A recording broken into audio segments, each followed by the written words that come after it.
Mickael, welcome. How are you doing today? Hello, Austine. I'm doing very well. Thank you for inviting me today in your podcast. Thank you. I'm very happy to do this. Thank you so much for joining me on the Democratizing SEO podcast. I came across your profile on LinkedIn, and of course I know of you from Oncrawl, and I thought you'd be a very interesting person to speak with. So I want to get into essentially three areas. So I'm going to title this episode "On Side with Developers," and I will explain it to you as we go on. But essentially, I want to cover three areas. I want to get into your background in SEO. I want to touch on technical SEO, and of course, the impact on businesses. So, if that all sounds good with you, what I like to do with all my SEO guests, I like to ask them how they essentially got into SEO. So with that said, how did you become an SEO professional? Okay, great. So, as many SEO, I guess I have an unusual background to get into the industry. So first, after my bachelor degree, I decided to join the army in France. But I didn't like it, so I decided to go back to school and study computer science and networks for big companies. And after graduation, I worked in a company that installs POS system and electronic money drawers. I worked 6 years in this company, and then a friend of mine contacted me. He was already in the SEO agency, working for a big French media website, and told me, "Okay, Mickael, I know you. We are friends. I know your mindset. I know you don't know SEO, but I want to learn the SEO to you, and yeah, I really want to work with you because your mindset is good." So this is how I entered the SEO.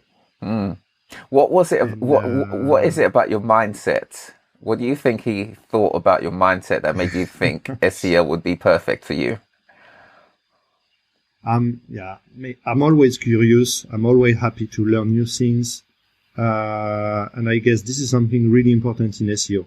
There is no school to learn SEO. You have to learn by yourself or to be with someone that is already in the SEO industry.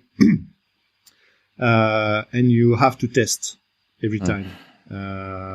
There is no truth. You have to test always and always, and try again and try again. And sometimes if you succeed in testing something, it does not mean that it will work again in another context. Yeah. So you have to repeat. And also, one thing I learned from the school is that when it doesn't work, it's a normal state. When it works, you have to ask yourself questions. So yeah, that's true. And also in the SEO. So that's how I land in the SEO. So my friend Guillaume own an agency, an SEO agency, and then we start to work together with some big French clients in the media industry and also e-commerce, but also with some small websites. What do you think it is about technical SEO that made you focus on that area of SEO as opposed to, let's say, link building or content? Yeah, so when I started in the agency, we were only two, and we were working on a global SEO strategy. So at first you are starting to analyze websites and you do the research on the three sides of SEO, so technical part, the content, and also the offside SEO, so link building also. But most of the time we start with the basics, so technical part of the technical SEO, and then also content with keyword research, content strategy, and so on. but I really liked the technical part of the SEO because I like to deep dive. I like to digest source code. Sorry. I like to understand how it works, why, and and obviously Google gives you all the information you need to understand technical SEO. Maybe not all, but most of the things are available on the Google website, so you can learn fast and deep dive. So let's say I am a developer at a client-side business. I know nothing about SEO. I haven't worked with SEOs before at all. What does technical SEO have to do with web development? Yeah, there's a lot of things to do with web developments. Technical SEO is a very large topic. You have to check the basics. And yes, when you face people that are not SEO, first you have to evangelize the SEO. So first you have to communicate with them and tell them, okay, I want this to be applied because, in my opinion, this will have this effect. But first, they will look at you and say, okay, but no, I don't know what's this. It's not the priority for us. So you have to deal with it, and we have to do a lot of we have to evangelize SEO, and this is what you do with the podcast, and even for in-house SEO or agencies, even facing clients, you have to evangelize. So you have to explain. So first, I think it will start with this. And then you have to follow to do recipe. Why do you think some developers are not very cooperative with SEO or SEO related tickets? That's a good question. Maybe we can, as an SEO, we can do more to explain what is the goal, what's the purpose of the SEO strategy. And I know SEO strategy can take some time to have results. So we have to share. We have to share the knowledge first, and then we have to share the results also. If it works, and if it doesn't work also. I think it's the key. And when you have the whole dev team involved and happy to apply your SEO recommendation, and then if they see that there is some results, and then I don't know, if you work in e-commerce or an e-commerce website, you can see the average. How do we say? Average order value. Yes, order value increase, the number of sessions, and so on. So they will be happy, and they will be happy to apply your recommendations. Absolutely. So exchange with the team is the key. Evangelize and share results, even if it doesn't work. It's okay if it doesn't work, but we have to understand why first. And then explain it. Okay, it doesn't work maybe because of this or because of this. Let's try something else.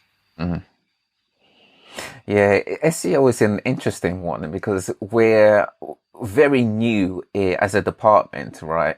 In fact, as an industry, we're very, very new in business.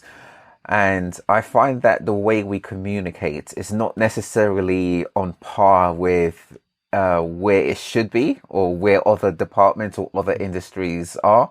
And I think it's down to us as SEOs, because we're not leading the communication. We're almost being very direct with our requests. So with technical SEO, for example, when we have recommendations, it's almost as though we expect developers to deliver the work that we've provided to them, but we don't necessarily think of their workload and what they have as their departmental priorities.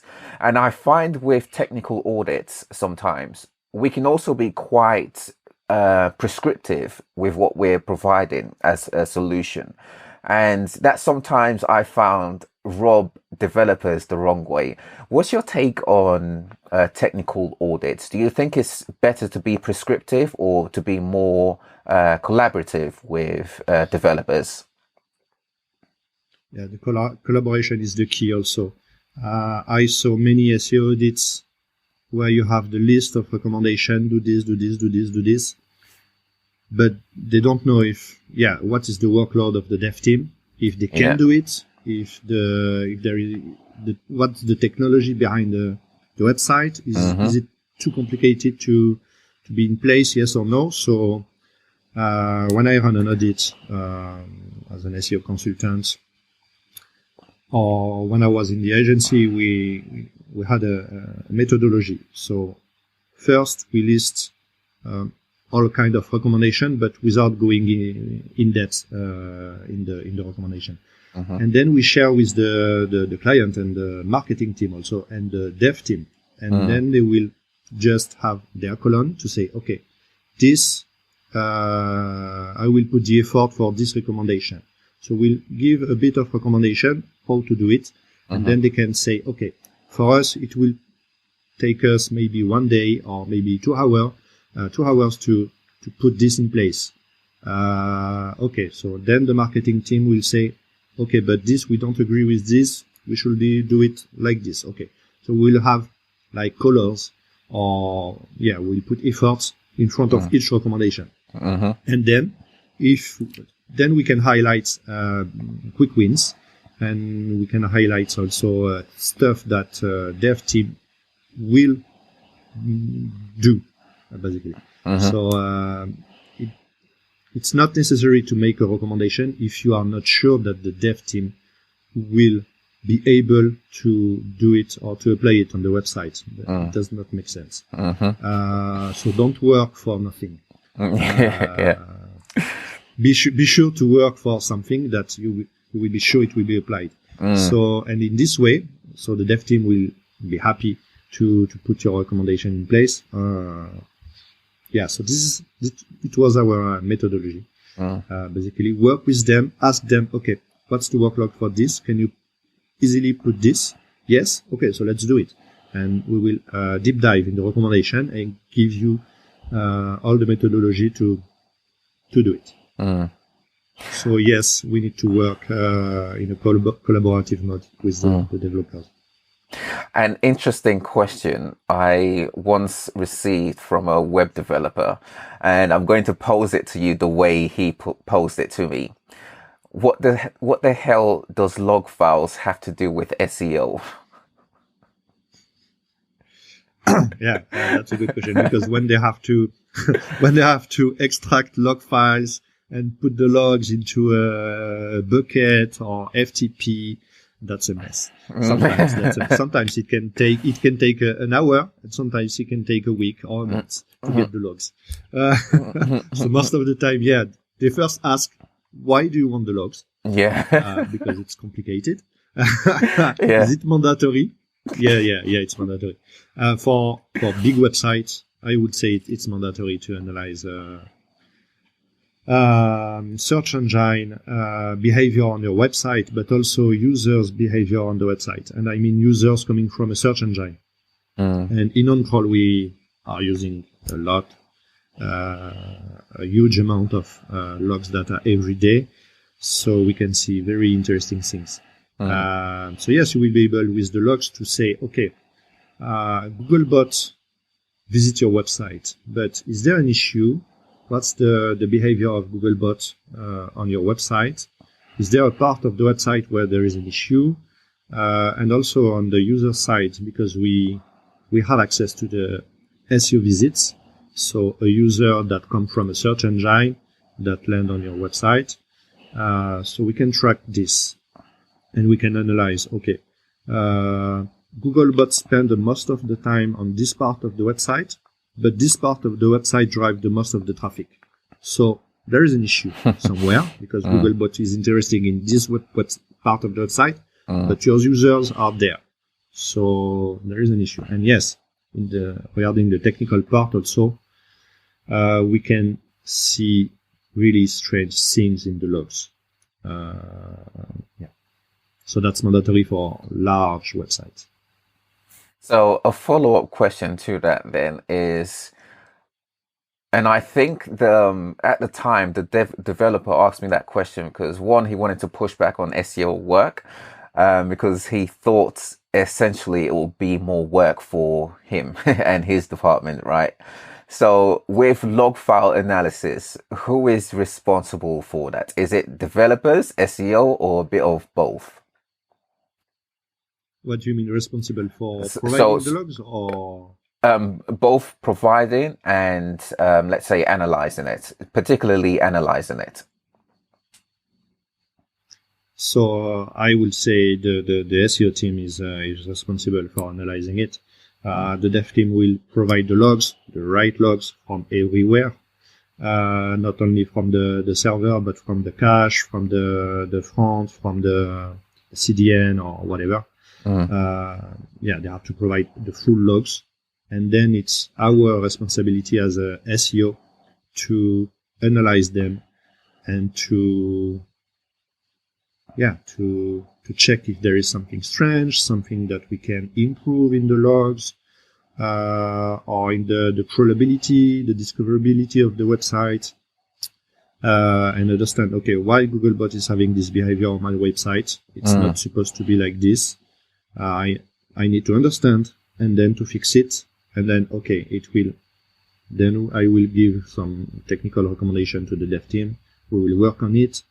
We will see the results. So crawl the website, check the logs, and see over time if it's resolved, yes or no. Yeah, and I think what you mentioned earlier goes a long way, as in showing results to developers, SEO results to developers, because it brings them a bit closer to SEO, and they no longer see SEO as a dark art and something that they don't want to know nothing about, right? There is, as you mentioned earlier, there is like an evangelism aspect to SEO, especially when you're working with different teams, in this case developers. What I've noticed some developers fear at the start is that they almost consider it to be something that they will then have to learn on top of their job, on top of their development work. There is obviously a balance that needs to be had in terms of SEO awareness and being able to support, or being able to not provide problems for SEOs in the first place, right? So taking a more preventative measure rather than waiting for something to happen, SEO to find it, and then to have a solution for it. What do you think that balance is for developers to have a certain level of awareness of SEO? Good question. I think they will learn from you. We don't ask, or we don't need developers to know everything about SEO. But to know impacts of an error, this is something they have to keep in mind, to have in mind. I heard in a previous podcast you were mentioning a canonical issue that referring on the home page on across all the pages, and that's often an issue when you put the pre-prod in production, or all the website is in no index, or the canonical tag is set to the home page on all the pages. So they have to be aware of it, at least the basics, like the crawlability, the indexability also. So because this will have a huge impact on your business, on your website, and then on your business. So I think we don't need them to be aware of everything, but they will learn from you. And each time you will say, okay, this is really bad. Putting a canonical tag to the home page on all the pages across the website, it's really bad. It will have this effect and this effect. You should not do it. Next time, please check before you push in production. Please check the canonical tag or check the index or whatever. So it's kind of small things that can have a huge impact on the website. So, and yes, also they will learn from you. When I was in the agency, we worked closely with a developer agency. So basically we were in the same open space, so we worked together. And they learn from us. And then at some point, they can do something by themselves. And they say, okay, you saw, I just put the hreflang for the English version of the website. You can say I do it by myself. Okay, great, perfect. So I don't have to make the recommendation about it. You can see we put the GA tags on all the pages. That's good, huh? Yeah, that's good. Thank you. So they will be able to do some stuff by their own at some point. So yeah, I completely agree. I think SEOs, we definitely need to take more of a leadership role in terms of spreading the awareness of SEO outside of the SEO community. And I, for one, I'm all for that, especially when it comes to key departments such as developers. Now, one of the areas that I'm finding that SEOs are starting to fret about, and it's almost a case of SEOs don't necessarily want to spread the awareness of SEO outside of SEO because they fear it will take their jobs away. And a big area of this is around AI, right? Yeah. Do you think SEO should be threatened by the inevitable use of AI by both brands and also search engine users? No, I don't think so. SEOs are afraid to spread their knowledge sometimes, even with other SEOs. It's amazing to see how many stuff we don't want to share with others because, we are afraid that, I don't know, but, yes, they are afraid. But, regarding AI, and we are talking about ChatGPT, OpenAI, mostly. If you ask ChatGPT, okay, give me the SEO strategy. Okay, they will give you what there is on, website like Google Search Central website or whatever. But they will tell you, okay, you have to work your technical SEO. You have to make a keyword research, blah, blah, blah. It's really basic. So I don't think we have to worry about it, but we can use the AI to help us to work more efficiently. And that's a tool that will help us. Yeah. I'm using ChatGPT like every day because at Oncrawl we are very technical. We have a robust platform, but sometimes we need to do things out of the box. Like we are doing some Python, and I don't really know how to use Python, but ChatGPT is there for me, so I can ask some really precise thing, and it will give me the piece of code. I will try it, and I will have an error, but I will give ChatGPT the error, and maybe I will iterate and finally have the results. So I don't have to contact the dev team to say, okay, I need to do it with Python. Can you help me?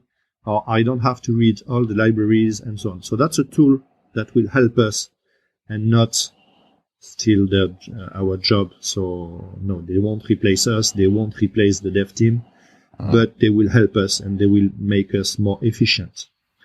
That's how I see the AI in the future.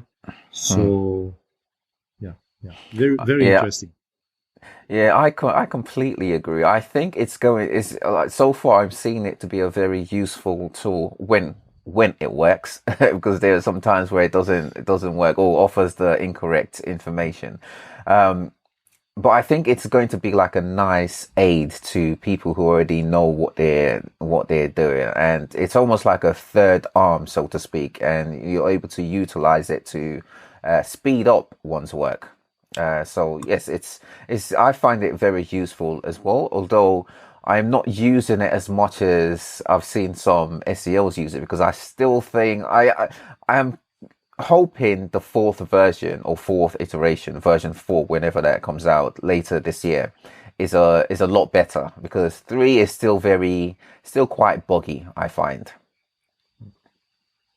Yes, you're right. But it's really interesting how AI is democratizing all our industry, both dev and SEOs, about marketing globally. Yes, it's really a very powerful tool that can help us to work differently. And the way it's developed, it's amazing what we can do with the AI now. In few months, years, only maybe 2 years, we are at this point. That's really promising for the future. Yeah, completely agree.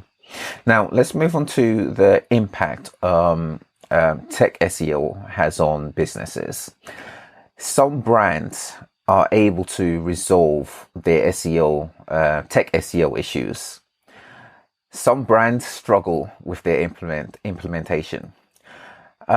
Why do you think business leaders, or should I say, what do you think business leaders do differently from those businesses that struggle to have their tech SEO recommendations implemented?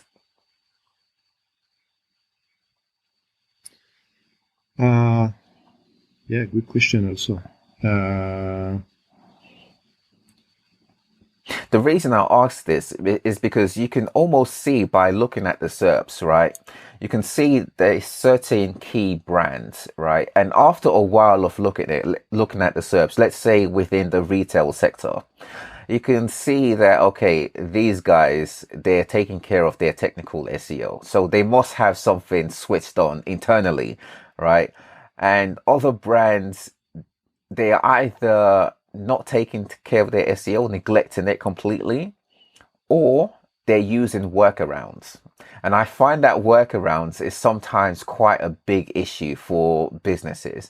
And the reason I ask this is because I've seen there is like a gap between business leaders and people who work operationally, and they're not able to bridge that gap to show how SEO from crawlability lead all the way to revenue. And some business leaders just don't see that. Do you think we as in SEOs need to be explaining SEO more to business leaders? Yes, definitely. Definitely. SEO, it's a good channel to drive traffic, organic traffic, and traffic that will convert also. So yeah, definitely we need to explain more what is technical SEO, what will be the impact on the business. It's not mandatory to have an SEO strategy. It depends the market, it depends the industry, it depends the strategy. Some businesses made all the business on social media, TikTok campaigns, and so on, and sometimes they don't care, they don't need SEO at some point. But it's always good to work your SEO, even if you don't rely on a search engine. It's always good. So yes, we have to explain more what can be the impact of a bad technical SEO implementation, the impact on the business, because there will be a huge impact. There can be a huge impact on the business.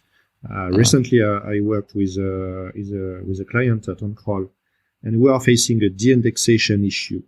It's an e-commerce website, and we are facing this de-indexation issue, and this is having a huge impact on the business, because if you don't have pages in the Google search result page, then you cannot appear on keywords or on an intent, and then you won't. If you don't appear, users won't click on your website. If they don't visit your website, they don't buy stuff. If they don't buy stuff, you don't earn money. So the impact is huge. And so we started to investigate, and we detected some strange or some issues first on the technical part, regarding the schema markup for products, regarding the load time of pages, regarding the duplication also, because it's also a marketplace, and we have some duplicate content issue with the marketplace. So yes, technical SEO is everywhere, and it's a basics. So first we need to check the basics, and also I'm talking about load time, for example, and it will have a huge impact on the crawl budget for Googlebot, because crawlability, it's money for Google. When Google spend times on your website, in fact, they spend money on electricity. Basically, it's all this. It's so the cost. So if the page take too long to display or to render, if you are using JavaScript or whatever, Googlebot won't like it, or Google won't like it, because it will cost us a lot to explore your website. So they won't explore your website as often as it should be, as they should be. So there will be an impact. So we have to keep this in mind. But they are talking about this every time. We went through the Core Web Vitals few years ago. So yes, this can have an impact. Yeah, I love the way you explained it right there, showing the reality of Google crawling one's website. As in, Google is a business. Let's not forget that, right? We all use their services, but they have huge costs. And if we have websites that they are crawling, and they're finding it very difficult to crawl the website, it's going to impact their judgment of the website, right? And the way you explained it right there is beautiful, because it shows the reality of it. And I think SEOs, we sometimes don't necessarily tell the story from a business point of view, or to should I say, the way a business leader will be able to visualize it, right? Do you find that we're sometimes too technical or too techie with the way we explain things to business leaders? Yes, yes. We have to adapt to the. We have to adapt to the people we have in front of us. So when you are talking to developers, you can be really technical. But sometimes, even in agencies or in-house, you face people that don't know at all about SEO, and you have to use simple words. And when you want to talk about maybe crawl budget, or what I was talking about regarding the costs for Googlebot, you have to use simple words, also images or comparison. And maybe you have to say, okay, it's like when you go to the restaurant, you order something, and it will be it will take a lot of time to your course to be on your table, so you will be annoying. But when you taste it, it's very good, but it's very long. So the image you have of this restaurant is that, okay, it's very good, but it takes too long time to eat. So when I will talk about this restaurant to my friends, I will say, okay, if you are in a rush, don't go there because it's too long. You have to use this kind of images with some people to explain SEO, to evangelize, to say, okay, I understand why. Okay, I understand what you say. I know why now it's important for Google. One thing I like to explain technical stuff, technical things with really simple words, or to make funny comparison like this. Yeah, it's effective, definitely. One of the things I love about Oncrawl is the visuals that you guys have. And as SEOs, we present a lot of data, but I find that when it's presented as a table, it's very boring. It might be, we use spreadsheets a lot, whether it's Excel or sheets or what have you. We tend to use spreadsheets a lot, right? And I, as an SEO, I do prefer spreadsheets because I like to get into the data side of it. But business leaders hate spreadsheets. They are more visual, right? And telling the story with spreadsheets is not effective at all. What can SEOs do to better visualize for business leaders what they're explaining? Yes, you're right. We are all using Excel or spreadsheets or Google Sheets. I'm a big fan of it, but yes, it's really boring, and you don't have the key information when you have to report to the key leaders. So yes, at Oncrawl we are collecting a lot of data, a lot of KPIs, but we ask ourselves, okay, how to make it actionable, how to make it very visual, how to make it understandable by everybody. So we have a lot of charts, sometimes maybe a lot, maybe too much, but the information is really understandable, and that's the key, I guess, at least to show, okay, you are not performing. So this is the technical issue. You are not performing because of this. But this is with a chart, a basic chart sometimes, when you display the cost and you're facing the issue. Okay, this is the impact on the business. We have to show them numbers. We have to show them charts, so they can understand. Oh, okay, I see that the load time is going like this. Revenue are going like this. Okay, let's work on the load time. So yeah, we need to be very visual. I know a lot of marketers and also SEO are using tools like Data Studio to report to the C-level. So yes, it's very useful. I don't like Data Studio because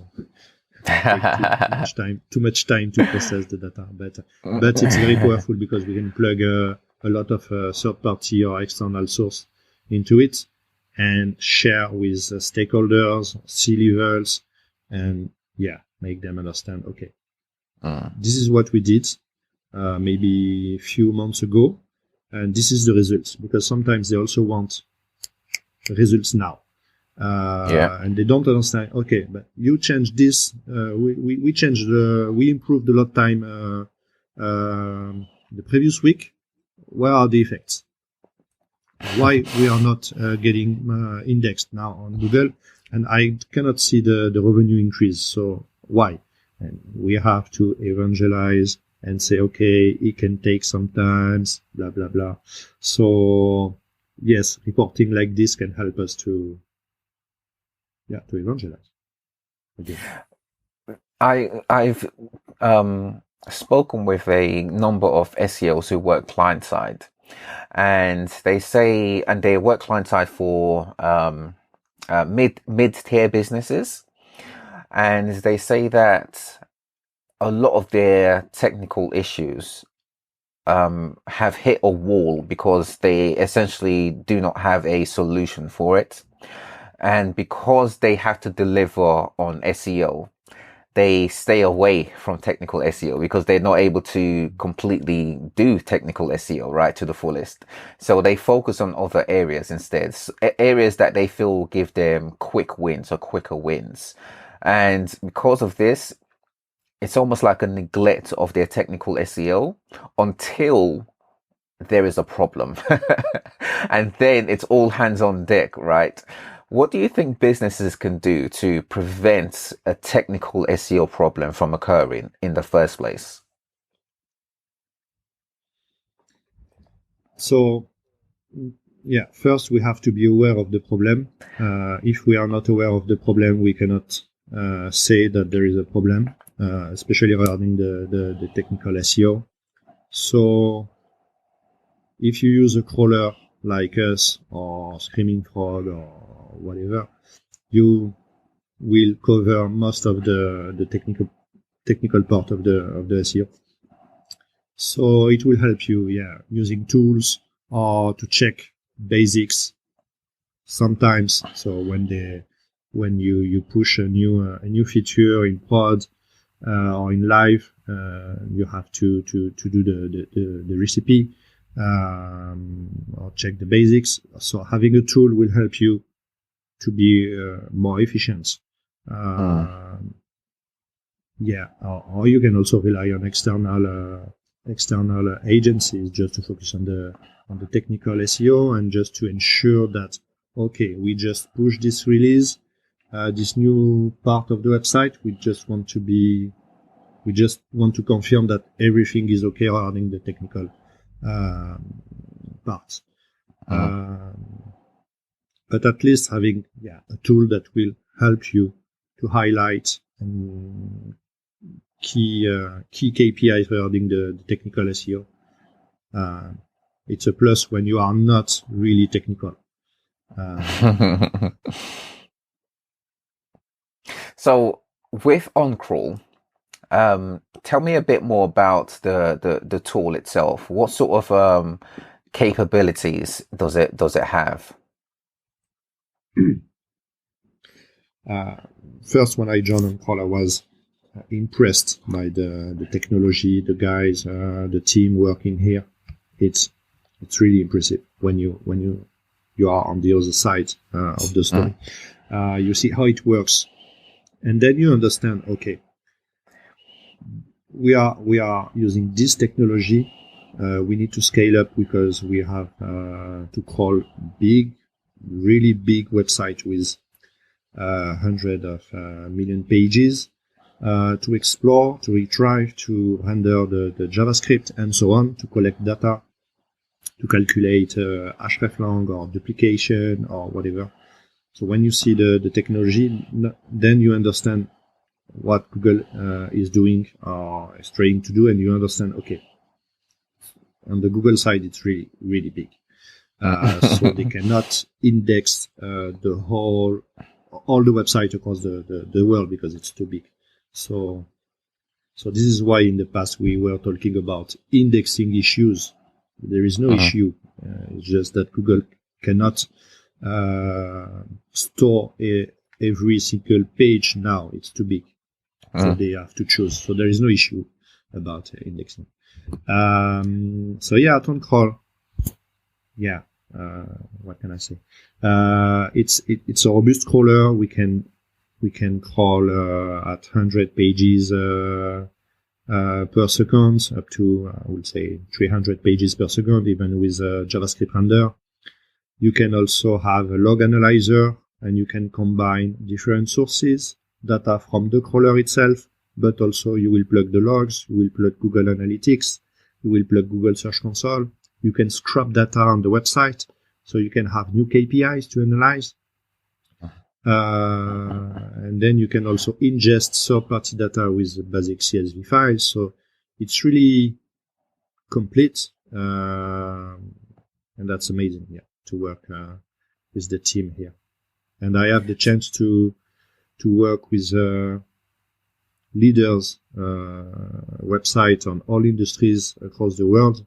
So that's really interesting to be part of their SEO strategy and to help them to analyze such large website like this. So let's say I am migrating a site, right? As a huge site, I'm migrating. Where does Oncrawl fit in within that migration process? So when you are migrating, you have to understand, or you have to have in mind the full scope of the website before the migration. And then you also will be able to then do the migration and check if everything is okay when you migrate the website. So first you take a snapshot, I would say, of the website before running the migration.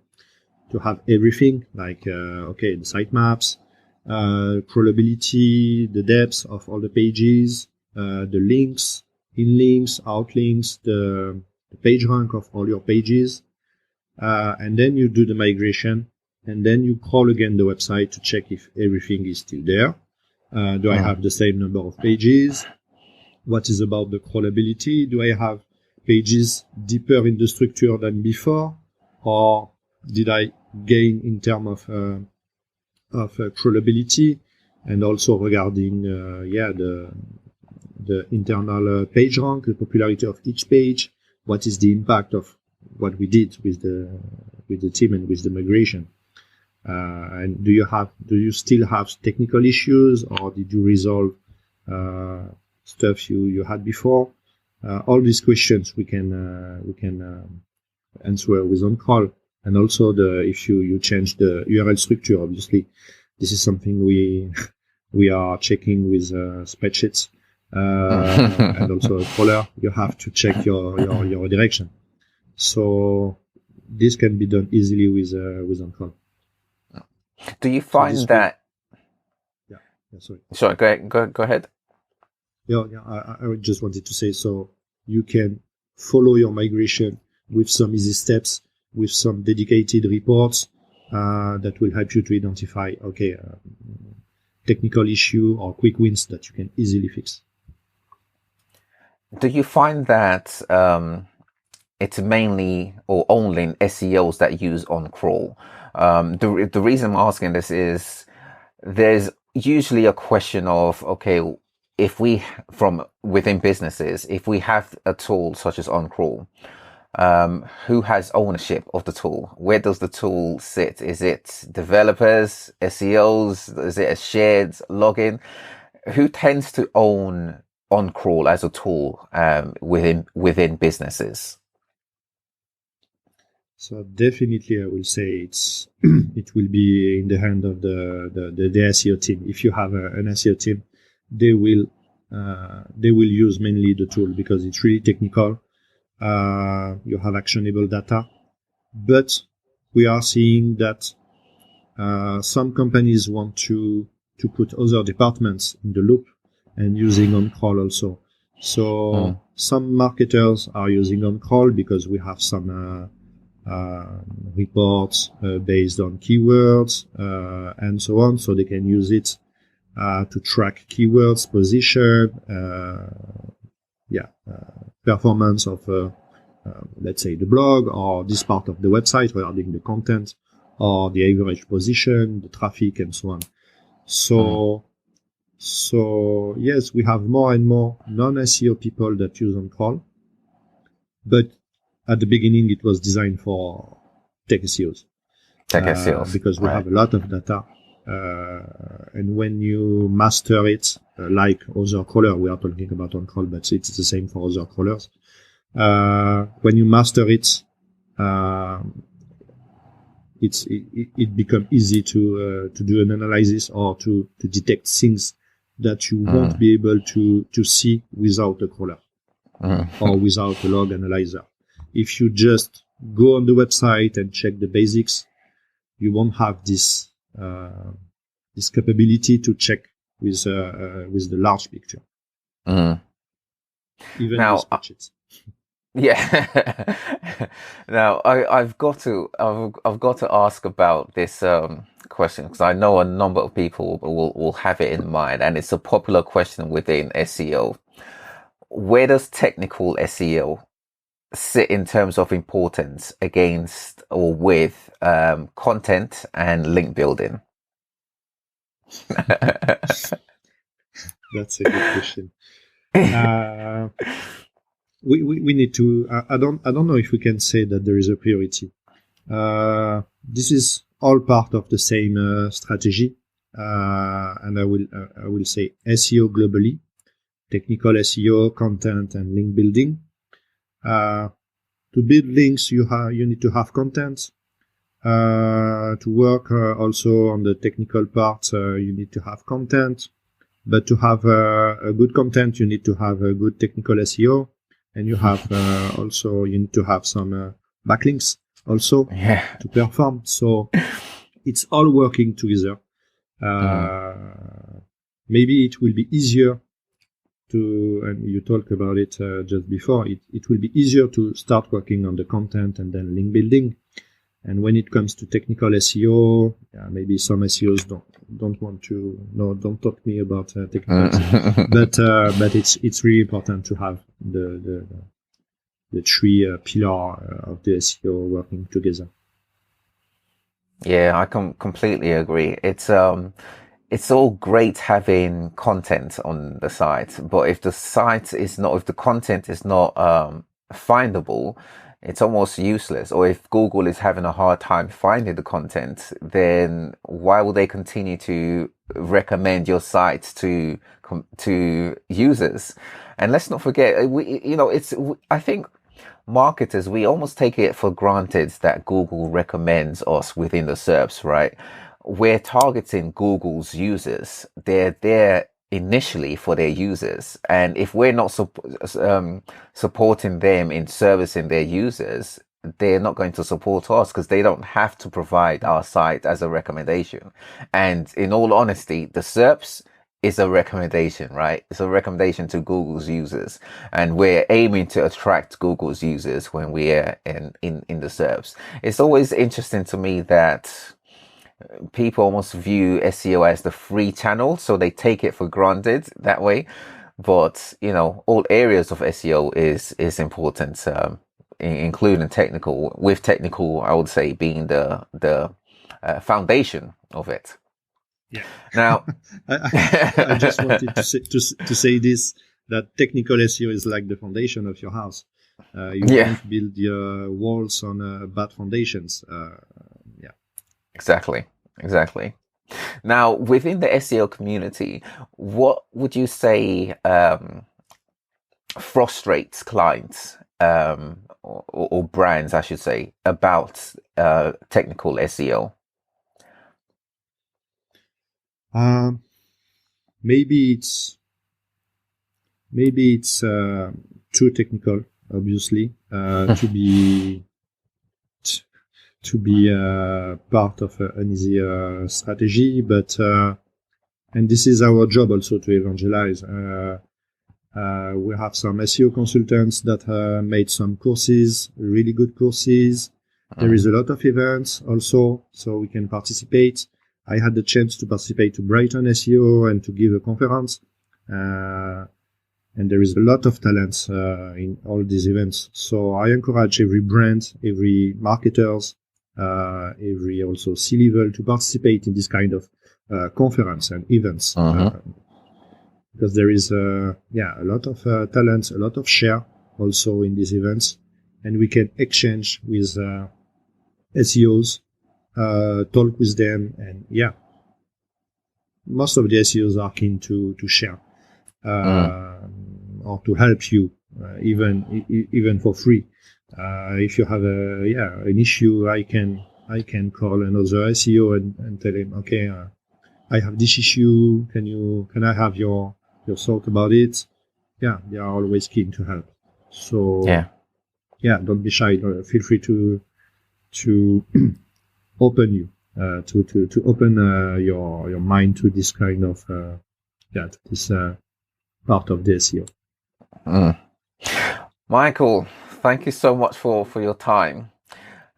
It's still relatively early within the year, so I like to close off asking my guests, what are you looking forward to this year? That's another good question. Looking forward for new opportunity, especially we are talking a lot with AI.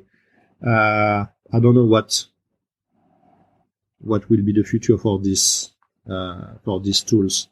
Will it be like crypto money? Will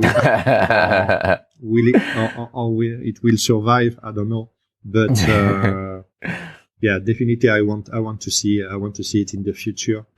Every year we say that the SEO is dead, but it's not true. SEO will still be there, but definitely there is something changing in the way we the way we search information. Few years ago, we were talking about voice search.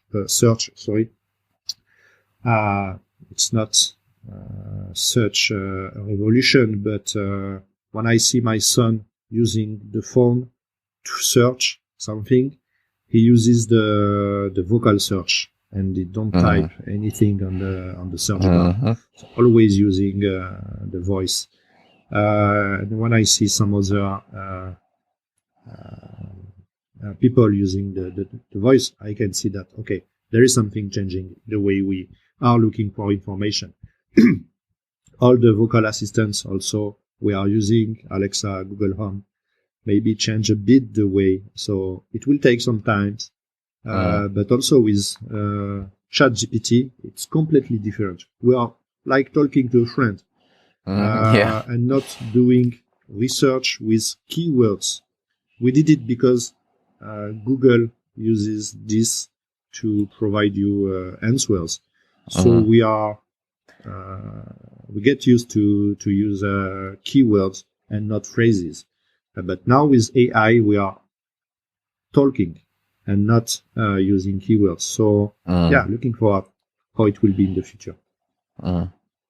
Yeah, I think the next 2-3 years is going to be very pivotal within the world of search, because a lot of these elements that you just mentioned are disruptors to the way we know search, including the way people search or users search.